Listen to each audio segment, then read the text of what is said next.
This episode of Chops is brought to you by Sight Reading Factory. Sight Reading Factory generates virtually infinite music for students to sight read with customizable difficulty levels to give them exactly what they need. Sheet music is generated on the spot for your ensemble, and individual parts with correct transpositions are sent to students' devices. Sight reading with an ensemble has never been easier. Okay, Jack, what if it created a rhythm and cut time? 2 quarter notes, 2/8 notes, and a quarter rest. How would that go? Probably something like this.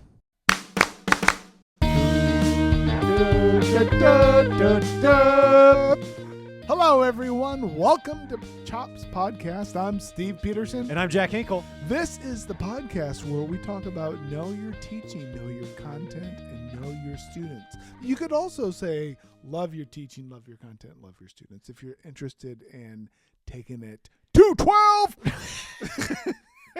Great reference. And if that's too much for you to say, you just call it the trifecta and explain to your friends what the trifecta is.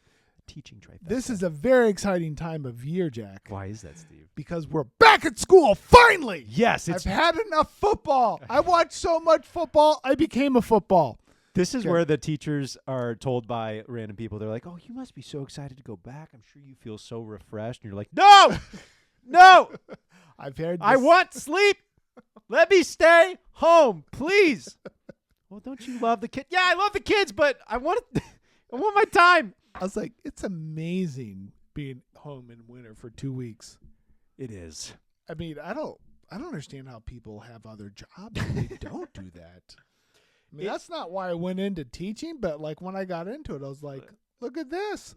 It's not a bad thing. The problem with it is though is like, I don't know if you've ever felt this way, but it's like it's hard to get out of the work mode when you like first have to like sit still for a while and you're like, no, I need to do this.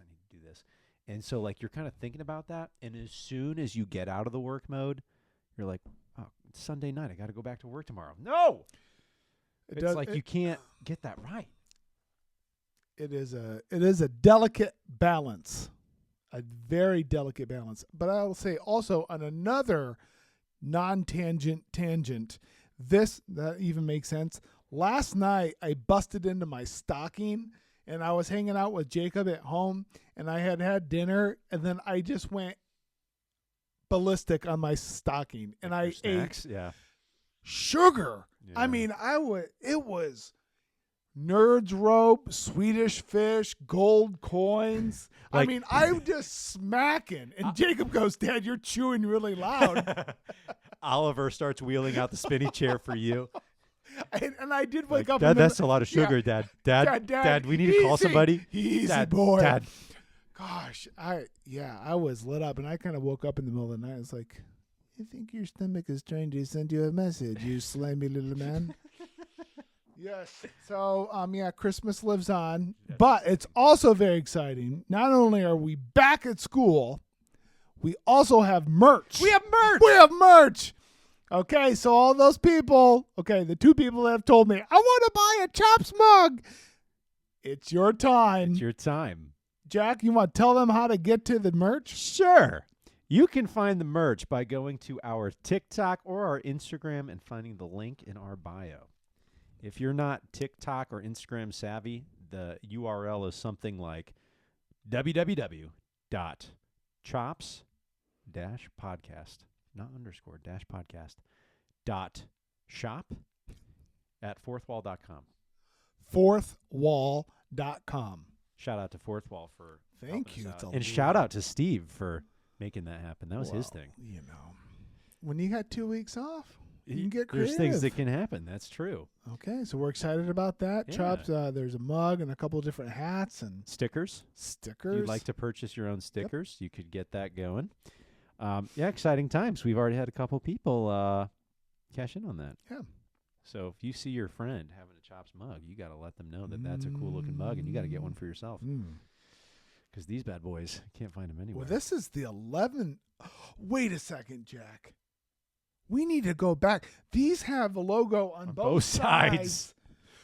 Stop the production. I just ordered 2 of those for myself. And you're left-handed. Oh. So you're going to show the world the blank side. No, it's okay. It's okay. You still buy the mug. We'll know it's Chops. I'm an You'll know it's Chops. idiot. You're not an idiot because of that. Okay, some other things. So that's exciting. It's kind of fun. We don't know what we're doing, but we're just having fun with it. Sounds about right. That's Right? true. Yep. It's kind of like teaching. Don't know what you're doing, but we're just having fun with it. Okay. Jack has got something on his soul and his mind today to share with. Oh, I thought you had something on your soul and your mind. No, I thought we were taking your idea. Okay. Okay, go. That's so kind of you. So here's the concept for today that we could look at in a few different ways. But some of you lesson plan. I imagine a lot of you lesson plan. And when you lesson plan, you kind of know what you're going to do. Like, you know the task you're going to do, and you probably have a few ideas of like where it can go with the kids and like where they're going to succeed, where they might fail, etc. The concept is seeing the future. And all of you teachers out there, you've probably had a lesson where you thought you knew what the kids were going to achieve, and they just totally went sideways on you and either did too much or way too little, and you might have had a hard time knowing how to meet them where they're at. And I don't remember, because this has been on my mind for like a month or so, Steve, but I don't remember what specific lesson this was, but I think I had one of those where I was like, this is not how I thought it would go. Got to pivot from here. But anytime I set up my lesson plan, which, just to be clear, is a couple bullet points on a slide, I know and I think through how it's going to go with the kids, and I think about where are they going to succeed, where are they likely going to fail, and where's like a built-in release valve I have when they fail that I can bring it back front and center. So you're talking about looking ahead like day by day as you plan, because you plan your next band class like that afternoon. Right when the band class ends, you Right. type your notes and you're like, that's what you do tomorrow. Yep. Okay. And if there's any administrators listening, not necessarily my own, but just any administrators, I do the bullet point lesson plan, and that's helpful for me. I don't write out all of my objectives in my lesson plan. I don't cite the state. Why am I saying this onto a microphone? I don't know. I don't do that. I'm outing myself. No, I think, and we've done that before, and I think that's perfectly fine because you're intentional about what you're going to do. Yes. What you want to accomplish, but that's also the idea that you are experienced and that you have some tools in the tool chest that you can use, and you don't know how every exercise is going to go, so you change on the fly. This is true. But like when you're teaching, well, okay, this is one of my favorite lines from Steve when he was teaching band here. He would put his arms up and he'd say, okay, guys, A flat concert scale. And before he lit the first note, he'd go, oh, missed the fourth note. Let's try it again. Nope. Guys, fourth note, 2 and 3. Let's try again. Come on. Guys, we've tried this 3. The kids haven't played a note, and some of them understand the joke. Some of them are very confused. They're like, guys, we have not gotten the fourth note right yet. Come on. Can we get this right, please? This joker, this gym coach of a teacher over here. Oh, we're so close to a live spit take. Oh, boy. Oh, save it for the outro. Woo! But the kids like sniffed out. He's like he's making a joke out of it. He's making a moment from it. But the idea is that everyone who has ever played that scale, that the first note they miss is always the fourth note. Mm-hmm. That's how it goes. So that's like a small scale example, right, of seeing the future. But you could put it to larger ones too, of just how your class is going to roll. Okay, so insider information. Inside. Jazz band leaves. Right after jazz band leaves, you return to the Google slide. You update it, or Canva, whatever you have. You update it for tomorrow's rehearsal. Immediately. And then you put on some things there that are like meaningful to you, like a couple tunes and a couple sections or concepts or whatever, right? Then when you're going into the class 23 hours later, do you know how you're going to launch and where we dropping, boys? No. Do you? Or are you saying yes? I don't know which one I'm supposed to say. I'm sorry. I'm not setting you up. No, well. I'm not setting you up. No, I think that that's been done many different ways. It is absolutely true that you want to get done ABC and right before launch, you have no idea how it's going to go. Yeah, this is but true. there's also, I mean, there's some care in that. It's not like totally reckless. It's only a little reckless, but there's some freewheeling kind of Western open air there trying to get something done. Yeah. Like, and you can use things and templates that you've done before. Yes. That's teaching, yes. right? I think so. And shout out to the new teachers who are listening right now. You rookie teachers and Godspeed soldiers. You made it through your first semester. Well, maybe. We don't know if they stop. They might be listening and be like, You're like, yeah, I cleaning carpets yeah, today. I work at a gym. Well, either way, you're still listening to the podcast, which is what we think is important. So if you're a new teacher, seeing the future is like the hardest thing because you've never done this before. You have never taught a full year before. You've never taught a cycle of anything before, and you're trying this for the first time. And I think that I remember that being a big struggle is that like, I don't know how this is going to go, but I wasn't smart enough to go next level and recognize that I didn't know how it was going to go. I'm just doing my best to lesson plan. And ironically, who lesson plans the most? Older teachers or younger teachers?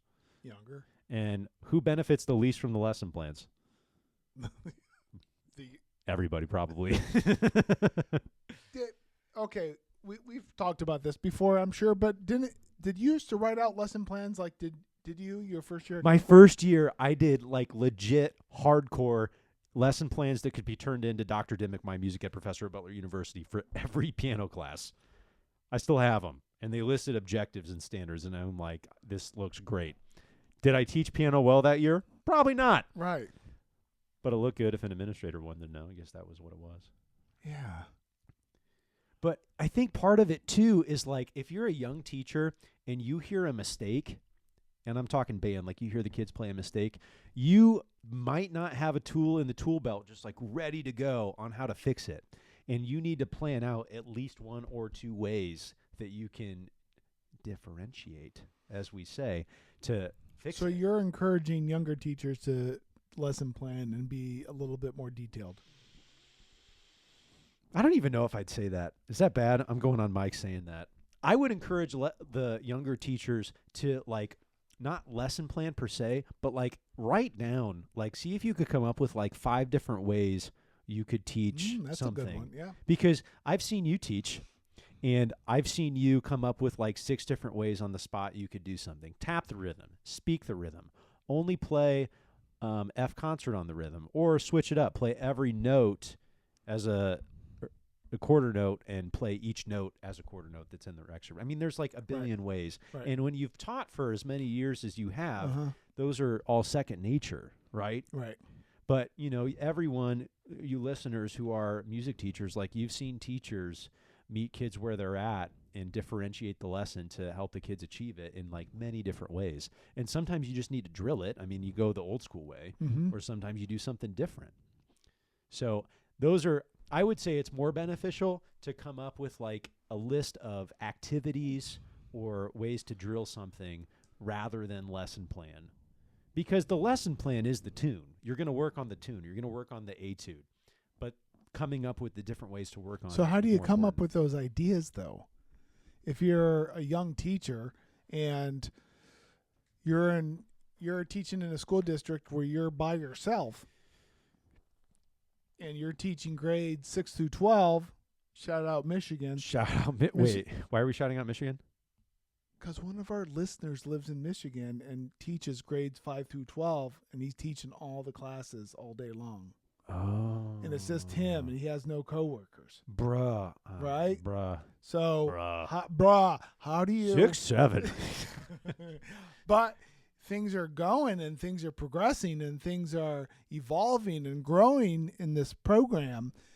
But that was the thing early on in my teaching career that I longed for. Yeah. I had no colleagues. Yeah, the pastors next door probably weren't able to No, help they you had with the great rhythm stuff. zucchini bread, but they didn't have any idea how to tune a fifth. I still don't know how to do that. But anyway, I didn't have anybody to talk with about. And that's when I made phone calls up here to my friends and colleagues up here. But now the teaching up here, you're around other adults that you're teaching the same things with that you can dibble and dabble and scrape and claw and steal things from, I agree. right? Not to mention that you can be on internet and watch somebody do the same tune 25 different ways. So to answer the question, I think you're right on it. Like, you got to watch people or have people watch you, Mm-hmm. right? And in the age of the digital loveliness or scariness, whichever one you want to call it, I mean, you can record yourself and send it if no one can come. And if you have no one you can send it to us. We got you. Send your video lesson. Sure, right? Wouldn't that be fun? Oh, please. We would not share it. No. We just like watch and participate. We could do the Loom thing. You know, our old program coordinator used to do that. He would like have the video up, and he with our marching band, he'd Yes. go through it. We could do a Loom of your lesson. That would be a fun, if you were like open to like having that be broadcasted. That would be a fun episode. I would totally be into that. And I love watching other people's classes. Yeah, it's fascinating. I always do that. Yeah. I've always enjoyed doing that. We'll do it for free. We won't charge you a dime. Right. A dime. Fourth wall will, but Fourth wall will charge you more than a dime. But I mean, are you kind of with me on that? That it's like the activities to approach the like mistake is more important than the planning. yes. Because you don't know exactly where the mistakes are going to B, right? be and bloom into something. Yeah. Right. But like having a number of tricks to go with intonation that's unison, or that, working on some rhythm that involves, physical movements and chanting and singing and clapping and tapping, but having all these different things that you can mix and match together, and writing those things out, kind of brainstorming like 5 ideas for the way to go over this section of the music, I think is a good idea. And again, the older you are in like teacher years, the easier this comes. I've joked with Steve. I mean, we both taught the same piano class after many, many years and many iterations of that class. We know that book very, very well. And I know every mistake every kid's going to make because it's been the same over like the 15 classes I've taught. Yes.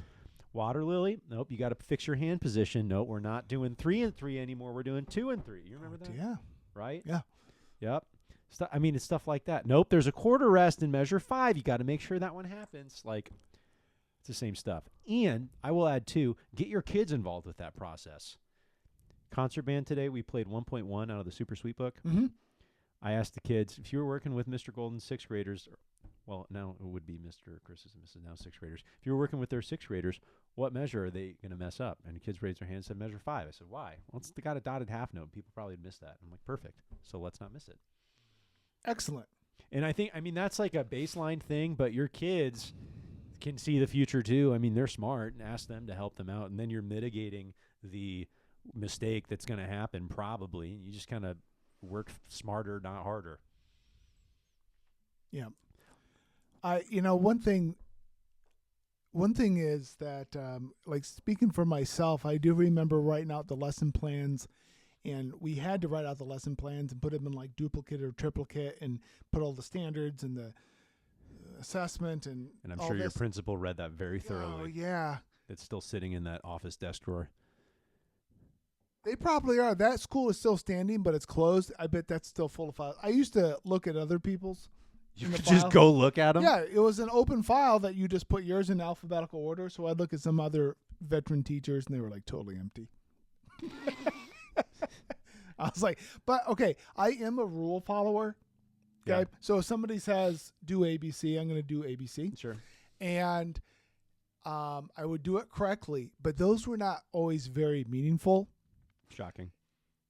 Then I did write like a lot of lesson plans for 6, or in my early years of teaching here at Concord, I did write out detailed lesson plans for the week for myself, and would spend a lot of time on Sunday afternoons and evenings doing that. Oh, wow. And then that kind of evolved. But I really like the ongoing slide process of kind of changing immediately right where it's fresh in your mind, right at the very end of class, and just kind of update that. Yeah. Yeah. I had an example of that, like long-term planning, like in the week stuff. I made a trumpet choir rehearsal map, and I just like let the boxes and letters I wanted to get to. I was looking at that today. I was like, I thought I could get to where by today? I'm like 2 letters off of that. I'm like, I was an idiot. Yeah. What am I thinking?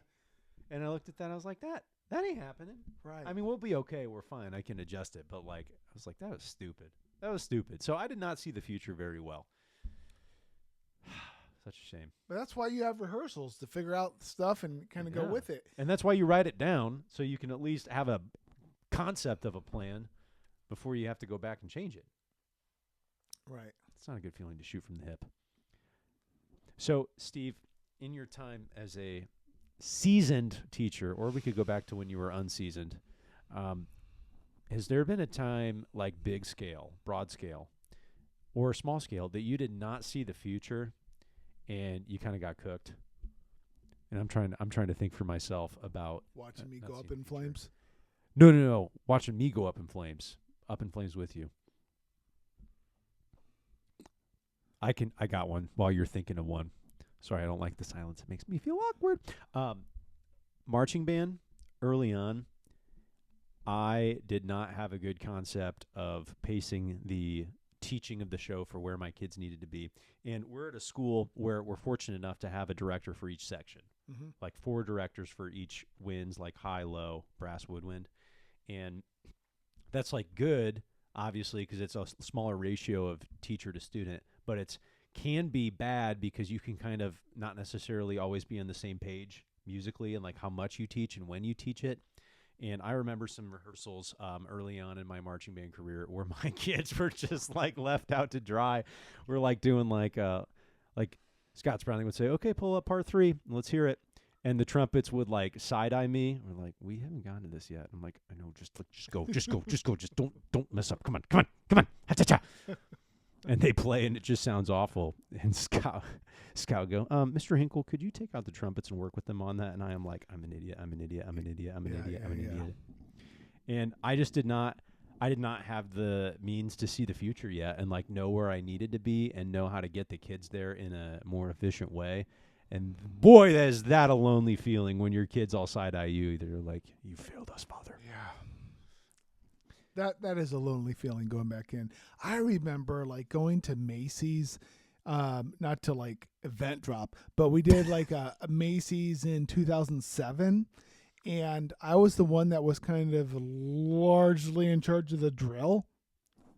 And we would have these after school, like after marching band rehearsals, right, kind of things like for, and it's because not the whole band went to Macy's, so the kids that didn't travel with us left the field, and then you were left with the traveling band, and trying to do this little show for the Macy's Star, and I just got cooked like 3 rehearsals in a row where I had written out the drill on paper and like all the ranks and files because it's basically like a parade band, but then you kind of morphed it in the middle and spun it around and up with a star or something.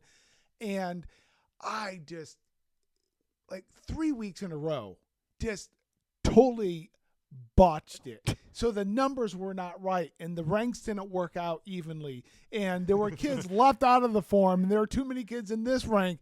And it was like, whoa. I would be leaving that night and just be like, you're such a doofus. I was like, you got to get it back next week. And then it would be like the next week. And then something else would happen. And I swear I was ready to go. And it became like tense because we had to get this thing on the field and it was in the middle of marching band season and competing and all this stuff. And we had limited time. And I was the one that was like hijacking the performance level. I was like, it was so bad. It was so embarrassing. And then I would try again. And yeah, we ended up doing it. It was fine. Macy's, you're on TV. It was fine. But man, I don't like wasting people's time. No. Were the kids like with you though? No. Oh. Well,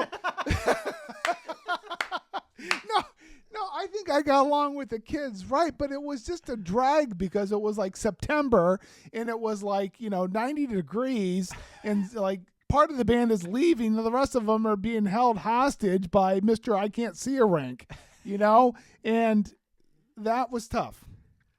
That is one of the loneliest feelings, is when you have to teach choreo and you are the keeper of the choreo knowledge. Like, there's nobody else on the team that knows it, so it's like all up to you. And you find yourself in a pickle either with the counts or the moves themselves, and you're like trying to figure it out live time. Oh, good God. Not fun. No, that's not a good feeling. Okay, teacher hot take.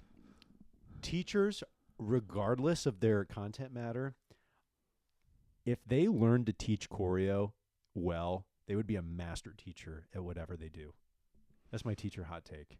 If they learn to teach choreo If you could well, teach like a dance, like if you can teach a dance to a group of people. jump on it, Kimosabi! Shouting out to you, Dunlap. Okay, What was the second thing you said? shouting out to you, Dunlap. No, keep wasabi? Is that in the song? Jump on it, Kimosabi. Oh, kimosabi. I didn't know there was a second word to that. Bum, bum, No, I know bum. the song. Apache. Yeah. Yeah. We did that for Cedar Point one year. I knew it was jump on it. I didn't know they said other things. Yeah. I learn something new every day. Look at that. Yeah. No, if a teacher can like teach a dance and like teach the counts well to like a group of people, I think that would make them a master teacher. That like they can do that in You just boosted the ego of a number of listeners, because I know a number of people out there that are dance teachers that are going, that's right! I'm a teacher because I can teach jump on a Kimosabi. Well, I say that because, one, I think teaching choreo is hard, as we've talked about on this podcast many Right. a time. But two, your students cannot hide. Like they are demonstrating their understanding or their gigantic lack of constantly. There isn't always, as we use in the education world, a CFU, check for understanding. You are constantly doing that, and it is visible all the time. So if you can get a group of people doing a dance pretty well, I think you're a good teacher. Well, Jack, isn't that what coaches do? Isn't that the kind of same thing? Similar. I don't know why I'm coming at you. Why did I sound like I was coming at you? I think Yeah, you're you went full exact- torso at me. I know, You, I was went at like- 90. Yeah. No, I don't think so. I don't think so because it's not unison. Oh. There's okay. people on the Okay. bench, Oh, okay. and it's really hard to have. You can't have 100% participation from every kid on a sports team At all times. at all times because not everyone Okay. has the ball. So boom roasted, Okay, good. Angela.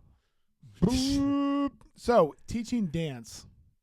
It is kind of fun. Oh, I think it's really fun, and it's gratifying. Right. But it's terrifying when it goes wrong.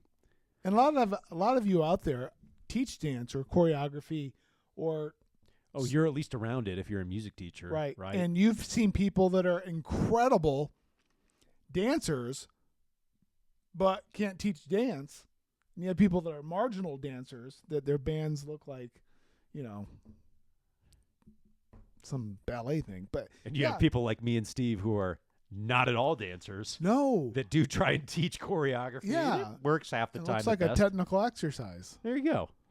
But I'm serious about that. Like I think that's like a real skill that's hard to do, and it's hard to communicate well, and it's hard to make sure everyone's doing it exactly the same. But like if you can do that, you're a good teacher. And that was an example of seeing the future when I was working with the jazz bands teaching the choreo for Christmas Spectacular. Yeah. Because I had to imagine how I was going to teach all that, and I tried to do that ahead of time and think of how it was going to go, and like both small scale, like teaching individual move, but also big scale of the night, like how much time is each one going to take. And hats off to you for doing that year after year, and you put on some really good jazz theater productions Thank you. out of those nights with a lot going on in a good way. There's a lot going on. Another hot take I love hot takes. from the alternative school side. Okay. Since we had a new semester, we added some new students. We wanted to open the semester, so we kind of did another kind of run through the syllabus, and this is what the program is, and welcome back, and just reminders, right? But we did some more backwards planning as far as like if you're trying to get 5 to 7 classes in a semester, that means it's going to come down to getting a class done every 18 days. Yeah.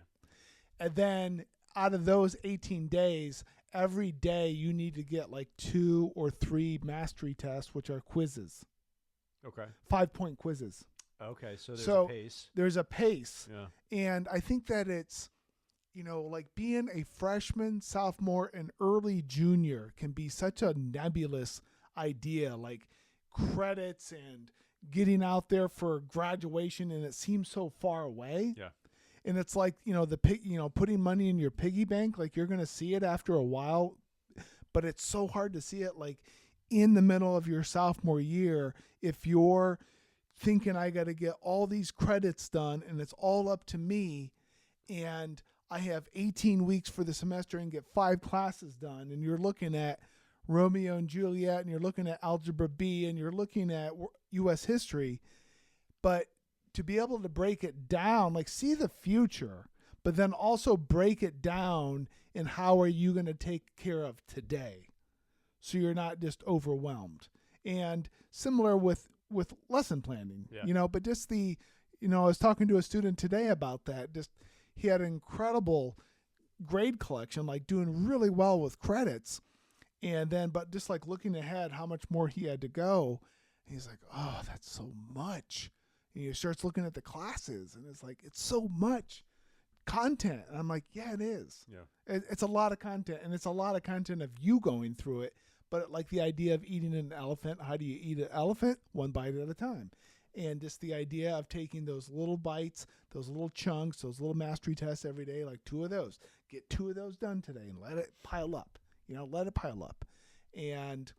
But that's, planning, those little nuggets. You can't plan you're not preparing now for how your jazz band is going to perform at the end of January in Purdue. You're looking ahead, but you're teaching how the band is doing today. Yeah. You're not teaching for the performance that's in 3 weeks. You're teaching for your lives today Yes. to get better, something today. Yes. And doing as much as you can with the time you got and being as efficient as you can, Right. because that's the present. Yes. So we can see the future. Be in the precious present. That's it. So that was my little nugget, the breaking it down, especially for students that are self-guided in their learning, That You know, right. I and- mean, I'm thinking of people who are like self-employed, and I think it takes a certain kind of person to be self-employed to have that kind of motivation to get up and grind every day. And thinking about those students, that is if you can teach that skill to be like autonomous, I mean, Yeah. that's huge. That would be a huge gift to impart to those kids. That's big. Right. So shout out to those kids that are doing that kind of stuff on a daily basis, Yeah. and in the high school and in an alternative school, just kind of taking those bites on and just kind of going after it. For sure. Right. For sure. Shout out to Sight Reading Factory one more time. You hear them play. We have some ads going on for them because they are a sponsor for this podcast, and there's some wonderful people over there. But exciting thing for the Concord bands is that they hooked us up with not only a teacher profile to use their site, but also some student profiles. Wonderful. So we're excited. Our school is 1-to-1 with iPads for the ones that still work and are still charged. And we have students that we get like licenses for that, so I can use it with one of my band classes, and we can do some live sight reading things on there. And from what I understand, the parts get generated automatically and sent out to the kids real time and transposed, correct instrument, etc. How wonderful. So excited to see kind of how that works. And we do have a half day coming up next week. Next Wednesday. Yeah. So I'm wondering, I might just do like an iPad only class and just say like, bring the iPads in, let's get you signed up. Because that seems like You're it going to do would- that with concert band? Yeah, that seems like it would take about like 15 minutes to do. Perfect, because you have 17 minutes. And right? you don't have to mess with instruments, so you get a couple more bonus minutes. So I might touch base with Miss That Nelson and is see what she thinks about good that. use of time. Good Jack. use of time, baby. Make every moment count, or every minute count. Every moment counts. Every moment counts. Have you watched The Bear? No. Do you know what The Bear is? No. It's about a restaurant. The and a chef. cocaine bear? Is that what we're talking about? What's that thing that... That is the thing, but it's not it. No. Cocaine Bear is about drugs, but The Bear is about a restaurant. Okay. And they do, like, their motto is every second counts. Okay. Well, just like our school has that as a goal. Yeah. Every That's second it. counts. So thank you for listening. One more time, check out our merch store. Steve put out some... Why are you laughing? I don't know. He put out some sweet stuff. We got some mugs. If you want a mug that looks like this. Don't order it. No, do order it. We have 11-ounce mugs and 15-ounce mugs. So for you caffeinated or deprived caffeine people, Yeah. get the 15 we ounces. got We beanie got hats, beanies, and we have a baseball hat. and we have stickers. So get on that stuff. They're pretty sweet. Show them to your friends. And Valentine's Day is coming up. So if you want to get your sweetie a Chops mug or Chops hat, put some chocolate in there. Could go over pretty well for you. Like, subscribe, etc. on everywhere you follow Chops. Shout out Chops Nation because we just hit 10,000 followers on TikTok. You know, that sounds kind of big when I say it out loud. 10,600. Oh, it's just got rounded up to 700. Well, let's say 700. Let's go. Well, 10,000. I just wanted to get the Okay. 10,000 part out, and then we can say like, I know no, that's it's exciting. 10,700. Though. So that's exciting. So shout out to all you listeners for making it happen. Like, to think of where it was 2 years ago when we just started out using one microphone that we were both 6 feet away from. And Steve's Menden And outside. Steve's Menden, when all you could hear was birds and the roar of the wind. And now we have a little more legit setup, and we got 10,000 people looking at our TikToks. It's cool. Yeah. And keep It's fun though. Keep the questions coming on, or just the observations or the comments. We like them. Yes. They're fun. Yes. And if you want to like talk shop, like what the podcast is, like DM us, send us a message on any of the socials, and we'll for sure get back to you. And if you want some love in terms of teaching or whatever, we got you. Be happy to like talk on the phone or brainstorm or. Oh yeah, we would set that up with you. And if you think like, no, I don't want to take your time, like, No, no, just- we enjoy it. Like, that's why we're doing the podcast, because we. It would be fun to talk to other teachers. It doesn't matter what part of their career they're on. It would be fun just to have a new perspective. That's and true. Share stories. So keep following, keep subscribing, tell your friends, buy a hat. I think that's all we got. Yep. Buy your girlfriend a mug. Okay. So for Steve Peterson, Jack Nickel. we're out of here. See ya.